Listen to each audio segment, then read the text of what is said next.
नाज़रीन किराम अस्सलामु अलैकुम व रहमतुल्लाहि व बरकातुहू। सफ़ा ऑनलाइन के खास प्रोग्राम कैरियर गाइडेंस में आप सबका इस्तकबाल है। मैं हूं आपका मेज़बान मुनव्वर सुल्तान। हाई स्कूल एक पड़ाव होता है असली एजुकेशन में, मॉडर्न एजुकेशन में। जब कोई बच्चा फर्स्ट से लेके 10वीं तक पहुंचता है तो उसको एक सर्टिफिकेट मिलती है, एक पड़ाव होता है। उसके बाद उसके लिए ऑप्शन कई होते हैं। अगर वो अपनी एजुकेशन को जारी रखना चाहे, आगे बढ़ना चाहे, तो उसके लिए कई ऑप्शन होते हैं। और अगर बदकिस्मती से वो अपनी पढ़ाई को ड्रॉप करना चाहे तो उसके लिए भी बहुत से ऑप्शन होते हैं। लेकिन अजीब बात यह है कि नावाफियत की बुनियाद पे जो लोग आगे पढ़ना चाहते हैं वो भी कोई अच्छी चीज़ अक्सर चूज़ नहीं कर पाते हैं, और जो लोग नहीं पढ़ते हैं, ड्रॉप आउट हो जाते हैं, और एक बड़ी तादाद है ड्रॉप आउट वालों की, वो भी फिर इस लाइन से गायब ही हो जाते हैं। और असरे नौ कोई मैकेनिक सीखता है, कोई कुछ और सीखता है, कोई टेलरिंग सीखता है। हालांकि हाई स्कूल के बाद अगर पढ़ना चाहें तो भी उसके लिए बड़े अच्छे ऑप्शन हैं, और ना पढ़ना चाहें, रोजगार इख्तियार करना चाहें, उनके लिए भी ऑप्शन है। तो ये ऑप्शन है क्या क्या क्या क्या चीज़ें वो कर सकते हैं अगर पढ़ना चाहें तो, और ना पढ़ना चाहें तो। आज का हमारा मौजू यही है। तो हम बात करेंगे इसी मौजू पे कि हाई स्कूल के बाद ऑप्शन क्या आते हैं तालीम के लिए और रोज़गार के लिए। और मेरे साथ मौजूद हैं बहुत ही ख़ास मेहमान, मोहतरमा शाहीन इस्लाम साहिबा, AMP की स्टेट हेड हैं। इसी तरह आप कैरियर काउंसलर हैं और बहुत से काम समाजी और रिफाही करती रहती हैं। तालीम खास उनका मैदान है। हम उनसे मिलेंगे और बात करेंगे और समझेंगे इस मौजू को के मैदान क्या क्या हैं। तो हमें उम्मीद है कि आज का ये प्रोग्राम हमारे उन तमाम तलबा के लिए बहुत ही मुफीद साबित होगा। तो आइए मिलते हैं अपने मेहमान से। शुक्रिया, खैर मकदम है, आपने वक्त निकाला हमारे लिए। स्टार्ट जल्दी रिजल्ट आने वाला है हाई स्कूल का, तो एक बार फिर वो बच्चे जो इस बार 10th में होंगे उन्हें रिजल्ट मिलेगा। कुछ बहुत खुश होंगे और कुछ को मायूसी होगी। तो सबसे पहले मैं ये चाहूँगा कि जिनको रिजल्ट मिल रहा है उन बच्चों को आप क्या कहना चाहते हैं? जिंदगी शुरू करने से पहले उनके लिए क्या आप? बहुत बहुत मुबारक। पहले तो सबसे पहले मैं मुबारकबाद दूंगी उन बच्चों को जिनका रिजल्ट वो आया है जैसा वो चाहते थे, और जिनका नहीं आ पाया किसी भी वजह से, तो उनके लिए एक बहुत सारे मौके अभी भी हैं। वो दोबारा से ट्राई कर सकते हैं, दोबारा से कोशिश और मेहनत कर सकते हैं ताकि उनका रिजल्ट उस तरह निकल आए जैसा कि वो चाहते हैं। तो अब अगर 10वीं के बाद जो बच्चे पढ़ना चाहते हैं, जो तालिबात पढ़ना चाहते हैं आगे, उनके लिए अनगिनत मौके। हमारा सवाल अगला यही था कि अब उनके लिए फिर दो बड़ी राहें हैं। जो पढ़ना चाहें वो क्या कर सकते हैं, और जो नहीं पढ़ना चाहें क्या कर सकते हैं। जी, हम फिर आगाज करेंगे कि जो पढ़ना चाहते हैं, हाई स्कूल कंप्लीट करने के बाद, पास करने के बाद, एक हाई स्कूल के स्टूडेंट के सामने ऑप्शन क्या है, अपॉर्चुनिटी क्या है। और ख़ास तौर पर हम ये भी जानना चाहेंगे कि इस वक्त के हालात में किस टॉपिक को चूज़ करना ज़्यादा बेहतर है जिसमें आगे उनके लिए कैरियर हो सके। क्या आप बताएंगे हमारे उन तमाम तलबा और तालिबात को? जी, पहले मैं ये बताऊंगी कि तालीम के मौके उनके सामने क्या क्या हैं उन बच्चों के लिए जो 10वीं पास कर चुके हैं। बहुत, जैसे मैंने अभी कहा कि अनगिनत उनके सामने मौके होते हैं, वो जो चाहे कर सकते हैं। ध्यान में क्या रखना है, उनको किस चीज़ पे गौर फिक्र करनी है कि उनकी दिलचस्पी किस चीज़ में है और किस चीज़ में उनमें उनकी सलाहियत है। ये दो चीज़ों पे उनको फोकस करना है। दिलचस्पी होनी चाहिए, इंटरेस्ट होना चाहिए, और उसमें उनकी सलाहियत या एप्टीट्यूड होना चाहिए।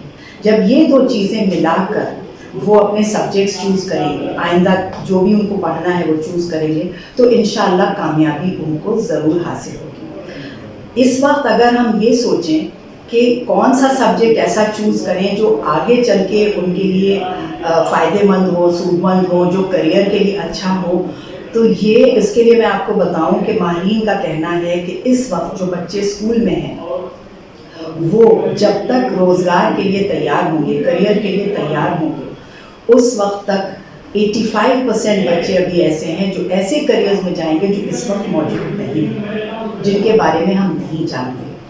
तो ऐसी सूरत में हमें क्या करना चाहिए? हम सिर्फ अपने आप को जानते हैं, अपने आप को पहचानते हैं, तो हमें पहले अपना जायज़ा लेना है। कौन सा सब्जेक्ट है जो मुझे बहुत पसंद है, मुझे पढ़ने में बहुत अच्छा लगता है, मुझे बहुत मज़ा आता है, कौन सा सब्जेक्ट है जिसमें मेरे मार्क्स अच्छे आते हैं। ये दो चीज़ को मिला के आप सब्जेक्ट चूज़ करें। 10वीं तक आपने सारे सब्जेक्ट्स पढ़े हैं, तो आपको ये काफ़ी हद तक मालूम होगा कि कौन से सब्जेक्ट में आप अच्छा करते हैं, किस में आपको दिलचस्पी होती है, किस में नहीं होती है। इस वक्त जो न्यू एजुकेशन है, नेशनल एजुकेशन पॉलिसी आई है, न्यू एजुकेशन पॉलिसी, उसके तहत अब जो जितनी कैद थी वो सब हट गई है।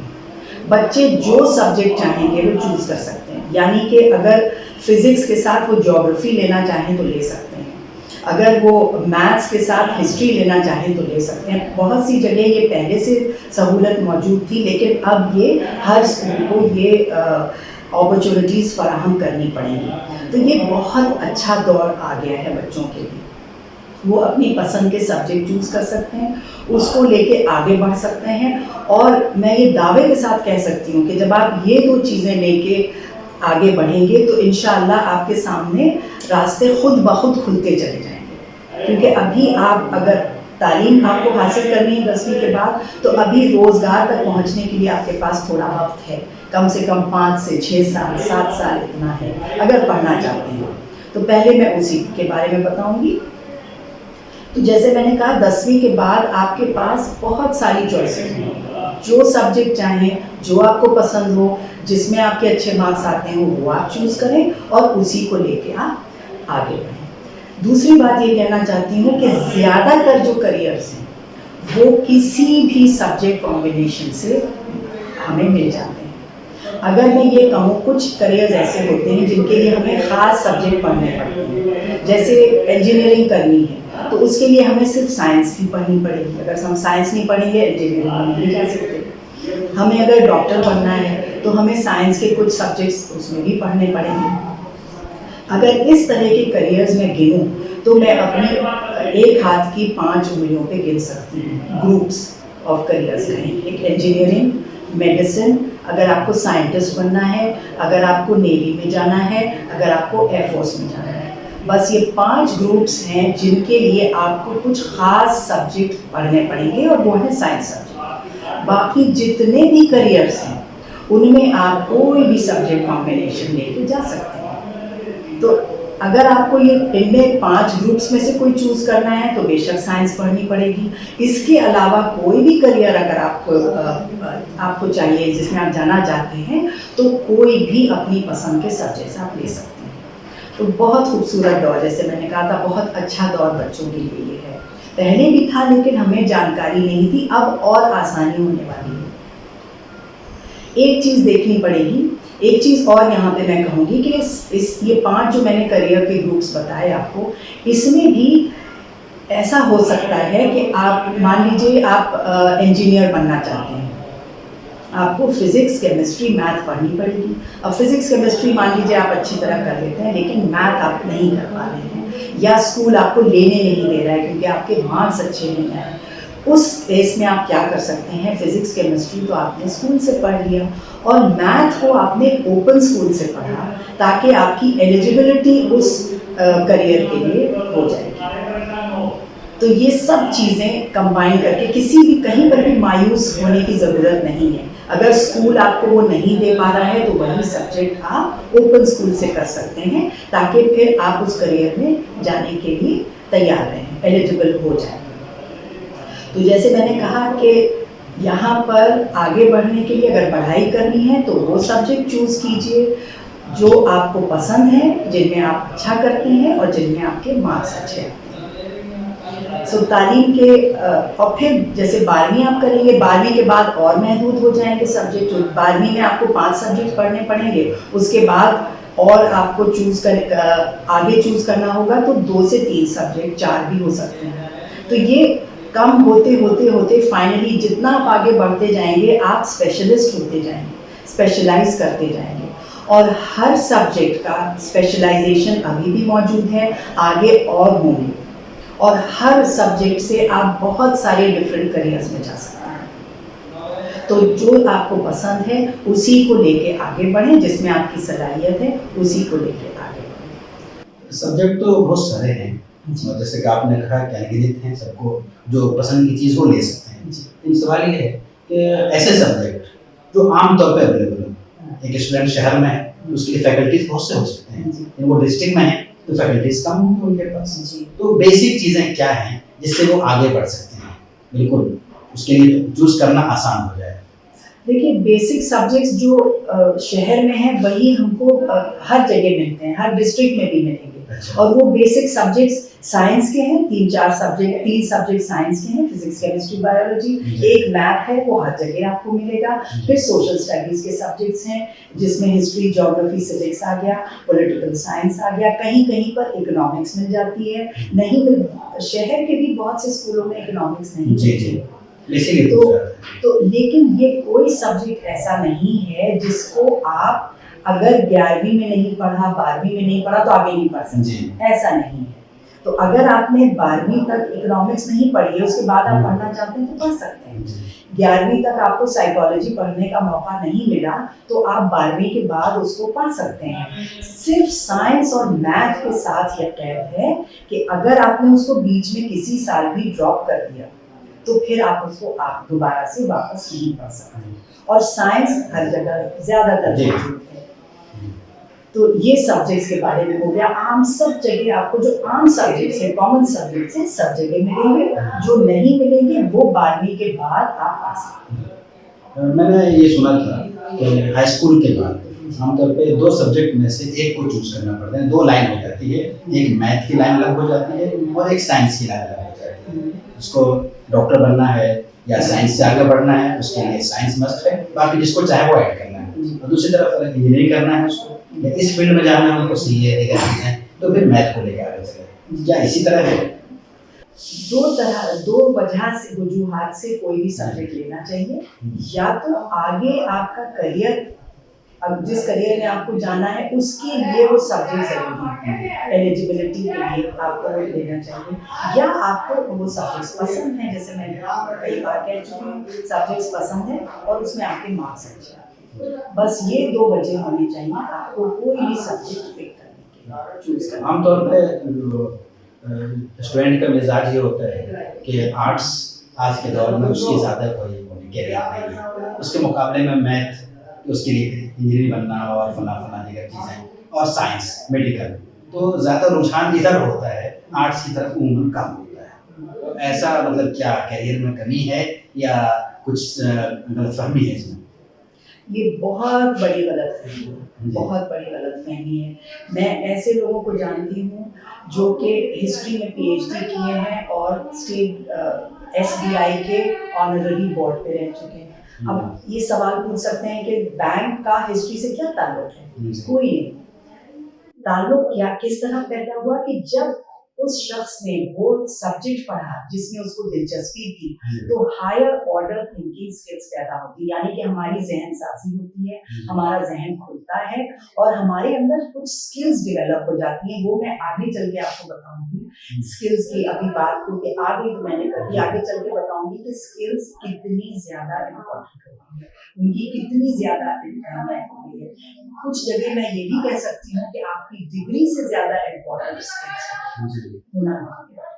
तो ये बहुत बड़ी गलतफहमी जिसे हम अंग्रेजी में मिथ कहते हैं है कि अगर हम आर्ट्स इस सब्जेक्ट्स पढ़ेंगे तो हम आगे कुछ नहीं कर सकते या हमारे लिए करियर्स महदूद हो जाते हैं। ऐसा बिल्कुल भी नहीं। जैसे मैंने आपको बताया 5 ग्रुप्स के अलावा, इनके अलावा हजारों की तादाद में करियर्स हैं और हर घड़ी पैदा होते जा रहे हैं। इन 5 ग्रुप्स के अलावा किसी करियर में आपको ये सब्जेक्ट्स की जरूरत है। आप आर्ट्स से, कॉमर्स से, किसी भी सब्जेक्ट कॉम्बिनेशन से इसमें जा सकते हैं, तो भैया आप ये बिल्कुल खुलासा कर रही हैं कि जो अब तक सोच थी कि ये 3 राहें हैं, ये सही नहीं है। रास्ते बेशुमार हैं, दिलचस्पी के लिहाज से चूज करें, कैरियर सब में मौजूद है और शायद बेटर कैरियर मौजूद है। अब आते हैं हम अपने टॉपिक के दूसरे पार्ट की तरफ कि वो स्टूडेंट जिन्होंने हाई स्कूल तो कर लिया बड़ी मेहनत से, लेकिन किसी भी वजह से, चाहे गुर्बत है कुछ और है, कि वो अपने एजुकेशन को आगे बाकी नहीं रख सकते, अब वो यहाँ पे ड्रॉप करना चाहते हैं। तो आम मिजाज ये है जो हम लोग प्रैक्टिकली देखते हैं कि फिर वो बच्चा कोई हुनर सीखता है, कोई मुंबई जाता है, कोई दिल्ली जाता है, या कोई कारीगरी सीखता है और असर नौ फिर वो 5 साल 7 साल लगाता है कारीगर बनने में, और फिर वो अपने घर के लिए गोया जरिया माश पैदा करता है। आपके ख्याल से हाई स्कूल के बाद उनकी अपॉर्चुनिटीज़ क्या हैं रोज़गार के? सबसे पहले मैं ये बताऊं कि रोज़गार 10वीं के बाद या किसी भी मौके पर 2 तरह का होता है। एक तो स्किल्ड जॉब्स होते हैं, एक अनस्किल्ड, यानी कि एक वो जॉब्स होते हैं जिनमें किसी हुनर की ज़रूरत नहीं होती, कोई भी उनको आमतौर से कर सकता है। अंग्रेजी, अब जो ये पहले 3 हैं ये किसी भी हिंदी में भी किए जा सकते हैं, लेकिन जाहिर है जो इंग्लिश लैंग्वेज है उसको इंग्लिश में ही देना है।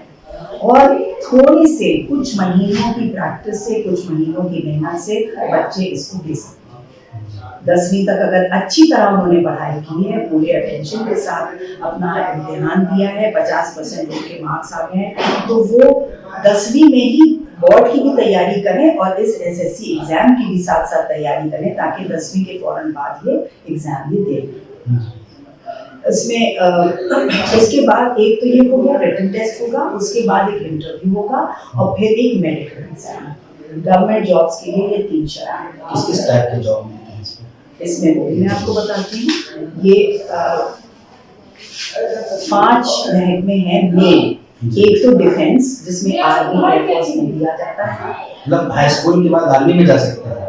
आर्मी में मल्टीटास्किंग जॉब्स होते हैं, इलेक्ट्रिशियन का जॉब होता है, पेंटर्स का होता है, टेलर्स का होता है, कुक्स का होता है, वॉशरमैन होता है, इंजन फिटर होता है, बहुत सारे होते हैं। 10वीं और 12वीं के बाद मैं आपको बता रही हूँ, कुछ इसमें 10वीं के होंगे, कुछ 12वीं के बाद इसमें जा सकते हैं। रेलवेज में मिलते हैं, वहाँ पे क्या होता है, क्लार्क्स होते हैं, commercial clerk, ticket collector, account जो लिखते हैं उस तरह के, और लोको पायलट के भी जॉब मिल सकते हैं।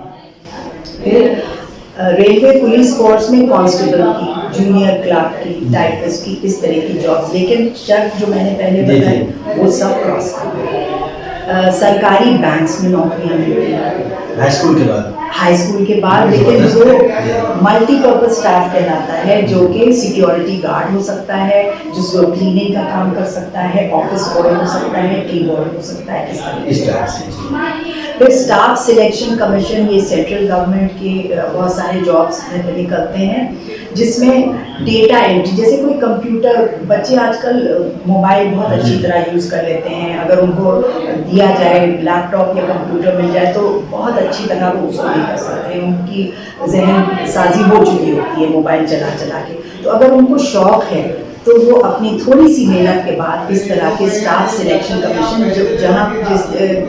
जो गवर्नमेंट एजेंसीज, मिनिस्ट्रीज और बोर्ड्स में होती हैं, उसमें कई तरह की हैं।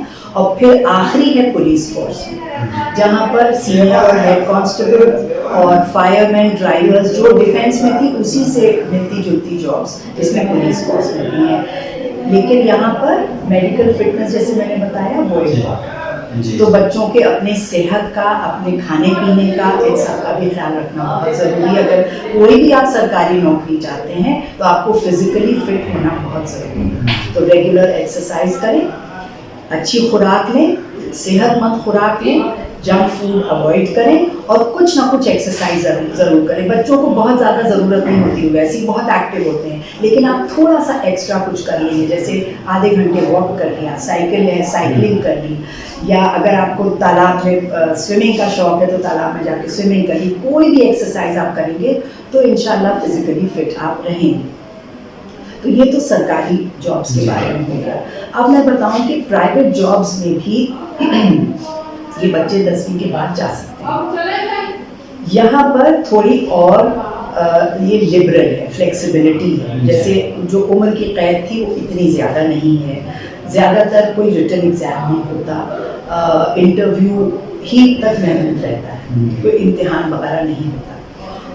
यहाँ पर सरकार ने कौशल विकास योजना चलाई और उन्होंने कहा है कॉर्पोरेट से कि आप बच्चों को ट्रेन कीजिए और फिर अपने यहाँ, कॉर्पोरेट से ही जो बड़ी बड़ी एजेंसीज वगैरह हैं, जो अभी मैं आपको बताऊँगी कौन कौन सी, तो उनसे कहा है कि आप बच्चों को ट्रेनिंग दें और फिर अपने यहाँ नौकरी दें या उनको नौकरी के लिए तैयार करें।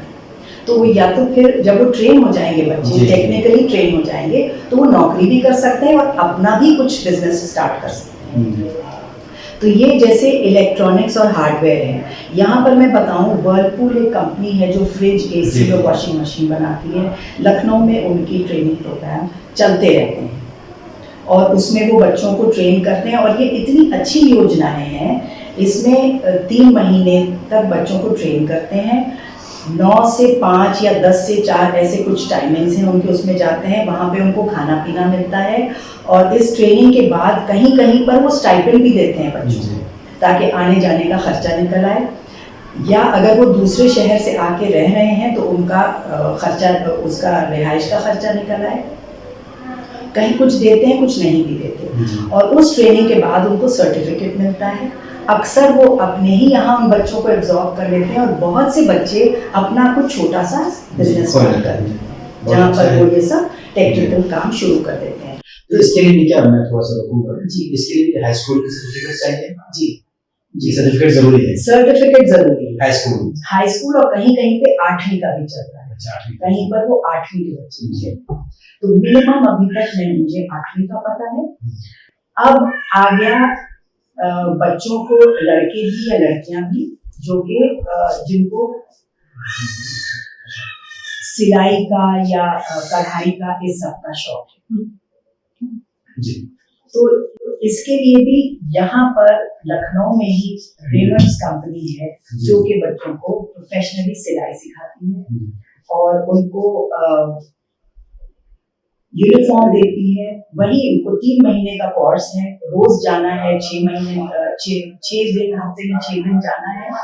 3 महीने का कोर्स है, सर्टिफिकेट मिलेगा। वो इतनी माहिर हो जाएंगी फिर कि अपना भी कुछ सेटअप कर सकती है, अपना बुटीक खोल सकती है। लड़के भी, वहाँ लड़के भी जाते हैं, वो कर सकते हैं, या वो वहीं कहीं पे किसी बुटीक में या रेमंड्स में, जहाँ पर भी उनको मौका मिले वहाँ पे जॉब कर सकते हैं।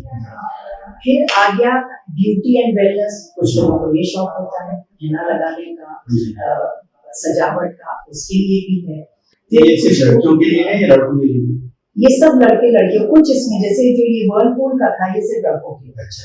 रेमंड्स दोनों के लिए। और बैंक का एक ICICI बैंक के उसमें मैं गई थी, वहां पर वो दोनों के लिए बच्चियों के लिए ट्रेनिंग देते हैं। वो ट्रेनिंग वहां पर देते हैं।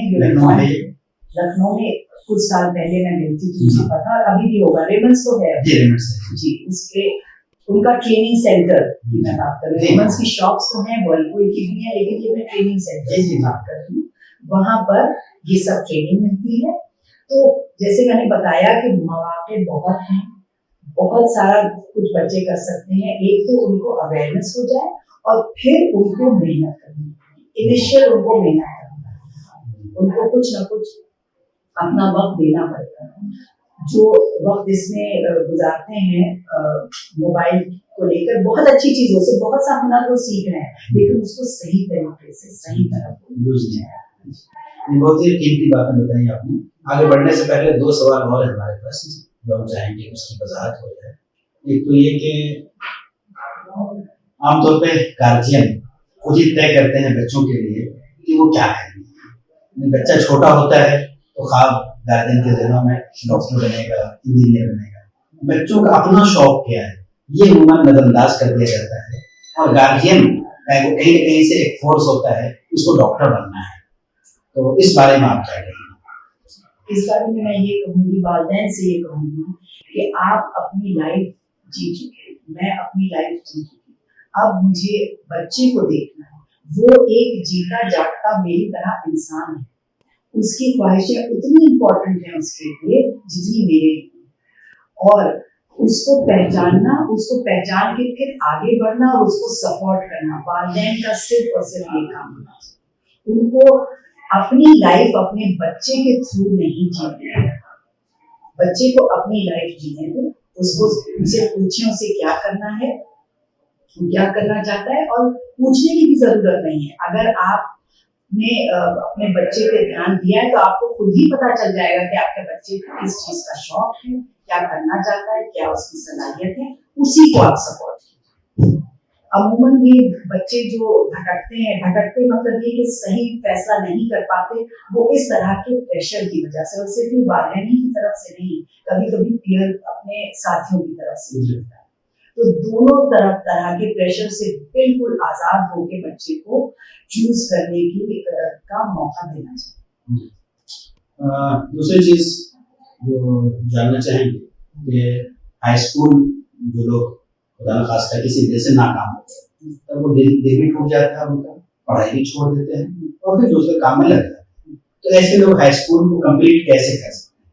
क्योंकि आपने जितना कुछ आगे बताया, सब में कहीं ना कहीं हाई स्कूल जरूरी है, तो हाई स्कूल की डिग्री तो चाहिए, सर्टिफिकेट चाहिए, तो ऐसे लोग कैसे कर सकते हैं हाई स्कूल कंप्लीट? इसके बारे में क्या बताएंगे?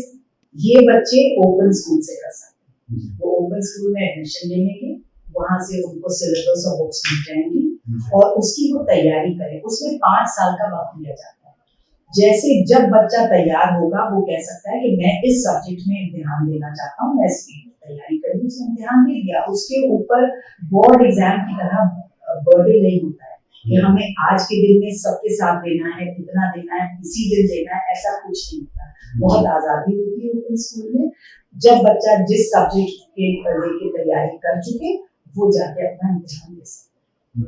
तो इसमें मुझे नहीं लगता कि इसमें कोई दिक्कत होनी चाहिए। एक बार में उसको एक सब्जेक्ट पढ़ना है, जब उस सब्जेक्ट पढ़ ले, उसकी तैयारी हो जाए, इम्तिहान दे दे, उसको किनारे कर, फिर दूसरा सब्जेक्ट, फिर तीसरा, फिर जितने भी मेरे ख्याल से 7, 8, 9 जितने भी सब्जेक्ट हैं वो सारे इस तरह से दे के अपना काम साथ में करता है, कुछ थोड़ा बहुत करता है, इस तरह उनका हाई स्कूल कंप्लीट अपने सर्टिफिकेट उनको मिल जाए। एक और चीज जो आपकी बातों से समझ में आई, अब तक ये समझा जा रहा था और बच्चे अभी भी यही समझते हैं कि हाई स्कूल के बाद जब वो पढ़ाई छोड़ रहे हैं फिर वो असरना हुनर सीखते हैं।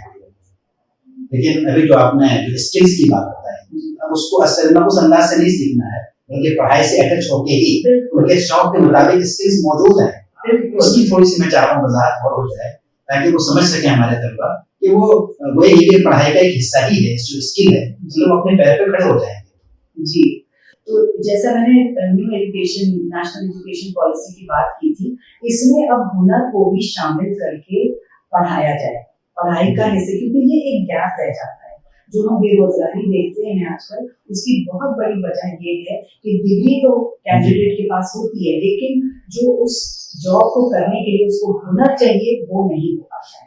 तो ये गैप अब खत्म होने वाला है, और अगर खत्म नहीं हो रहा है तो हम खुद उसे खत्म करें, क्योंकि ये हमारी जिंदगी का सवाल है। नौकरी मुझे करनी है, जॉब मुझे करना है, करियर मुझे बनाना है।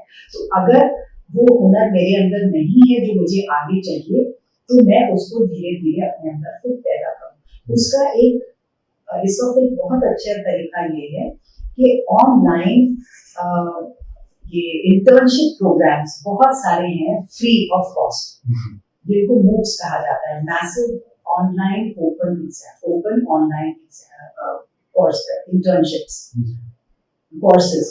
तो ये उसमें बच्चा अपने को रजिस्टर करता है, ये पूरी दुनिया की यूनिवर्सिटीज कर रही है। इसमें ऑनलाइन अपने को बच्चा रजिस्टर कर देता है और उसमें उसको एक आईडी वगैरह दे दी जाती है, उसमें क्लासेस होती है, वो अटेंड करता है, वो फ्री क्लासेस हो, मतलब वो किसी भी टाइम उसको अटेंड कर सकता है, उसमें बंदिश नहीं होती कि इसी वक्त करना है, वो उसको अटेंड करेगा। 3 महीने 4 महीने 6 महीने डिपेंड करता है, हर साइज के कोर्सेज होते हैं। जब वो कोर्स पूरा हो जाएगा उसको असाइनमेंट्स कि आपको ये करना है, जो उसे खुद से करना होगा, कहीं से वो कॉपी नहीं कर सकता, और अगर वो करेगा तभी वो उसको सबमिट कर सकता है, और उस असाइनमेंट के बेसिस पे उसको सर्टिफिकेट मिलेगा। तो ये इंडिया में भी है और बाहर की यूनिवर्सिटीज। किस लेवल की पढ़ाई? इसमें जैसे 10th के लिए अलग है, 10th क्लास जो करना चाहते हैं, पास बच्चे उनके लिए अलग लेवल के कोर्सेज होंगे, वो उनके लेवल के होंगे। जो 12वीं के बाद करना चाहते हैं उनके लेवल के होंगे, ग्रेजुएशन के बाद जो करना चाहते हैं उनके लेवल के होंगे, हर लेवल के हैं। एक तो ये ऑनलाइन इंटर्नशिप या अप्रेंटिसशिप कह लीजिए, शैडोइंग कह लीजिए, बहुत सारे नाम दिए जाते हैं। मतलब इसका मकसद ये होता है कि हम वो चीजें सीख लें जो हमें आइंदा जॉब में शायद करियर में जरूरत है। इंटर्नशिप का मतलब ये होता है। दूसरी इंटर्नशिप का तरीका ये होता है कि आप मीडिया से कनेक्टेड हैं, अब मेरा बेटा इंटर्नशिप करना चाह रहा है तो मैंने उसको आपके साथ अटैच कर दिया। अब वो आपके साथ जितनी देर आप काम करेंगे वो आपके साथ रहेगा और देखेगा सीखेगा आप क्या कर रहे हैं। तो ये इंटर्नशिप हो रही है, अप्रेंटिसशिप चल रही है। इसी तरह किसी भी चीज के लॉयर के साथ अटैच हो सकते हैं, डॉक्टर के साथ, इंजीनियर के साथ, आर्किटेक्ट के साथ। इसकी सर्टिफिकेट मिलती है, कुछ सर्टिफिकेट मिलती है। इनका जो बाहर की यूनिवर्सिटीज है वो क्या करती हैं कि कोर्स तो फ्री है, अगर आपको सर्टिफिकेट चाहिए तो वो कुछ डॉलर देके आपको सर्टिफिकेट मिल जाए। उसका फिर वैल्यू होता है। जब बच्चे जॉब के लिए जाते हैं वो सारे सर्टिफिकेट्स अटैच करेंगे, तो उनको जब आप जॉब के लिए जाते हैं आपको एक पोर्टफोलियो बनाना पड़ता है, इसमें आपकी सारी चीजें होती हैं। वो देखेंगे कि आपने इतने सारे कोर्सेज किए, आपने इतने सारे स्किल्स सीखे हैं। बेशक हर हाल में आपकी वैल्यू बढ़ने वाली है और आपने सीखा भी है, हुनर सीख लिया है, तो बिल्कुल इसकी एंड। इंडिया में भी बहुत सारे अवेलेबल है। इंटर्नशाला के नाम से एक पोर्टल है जहाँ पे बहुत सारी इंटर्नशिप्स मिल जाती हैं, और AMD की भी अपनी IGC की इंटर्नशिप। तो बहुत शुक्रिया, जज़ाकल्लाह। बहुत सी मुफीद और कीमती बातें, बहुत सारा नॉलेज मैम ने हमारे तमाम तलबा को दिया। मैं खुद बहुत फ़ायदा हुआ और उम्मीद है कि हमारे जो देखने वाले हैं नाजरीन, चाहे वो गार्जियन हो, चाहे वो स्टूडेंट हो, बॉयज़ हो या गर्ल्स हो, उनके लिए भी हमारा ये प्रोग्राम बहुत ही मतलब फ़ायदेमंद होगा। तो काफ़ी देर हो चुकी है, इजाज़त लेना चाहेंगे, लेकिन इससे पहले आप सबसे गुजारिश है देखने वालों से कि अगर हमारा प्रोग्राम आपको अच्छा लगे कि मुफीद है, तो ज़रूर चैनल को सब्सक्राइब कीजिए, वीडियो को लाइक कीजिए और इस पैगाम को दूसरों तक पहुंचाइए, अपने दोस्तों तक पहुंचाइए, फ्रेंड सर्किल में इसको सर्कुलेट कीजिए। इस तरह से ऑनलाइन का पैगाम भी पहुंचेगा और ये जो लैक ऑफ नॉलेज है, मालूमात की कमी है, जिसकी वजह से हमारे स्टूडेंट परेशान होते हैं, उससे हम आसानी से बच सकेंगे। तो इसी के साथ हम सबको दीजिए इजाज़त। बहुत बहुत शुक्रिया, जज़ाकल्लाह, अल्लाह हाफिज़।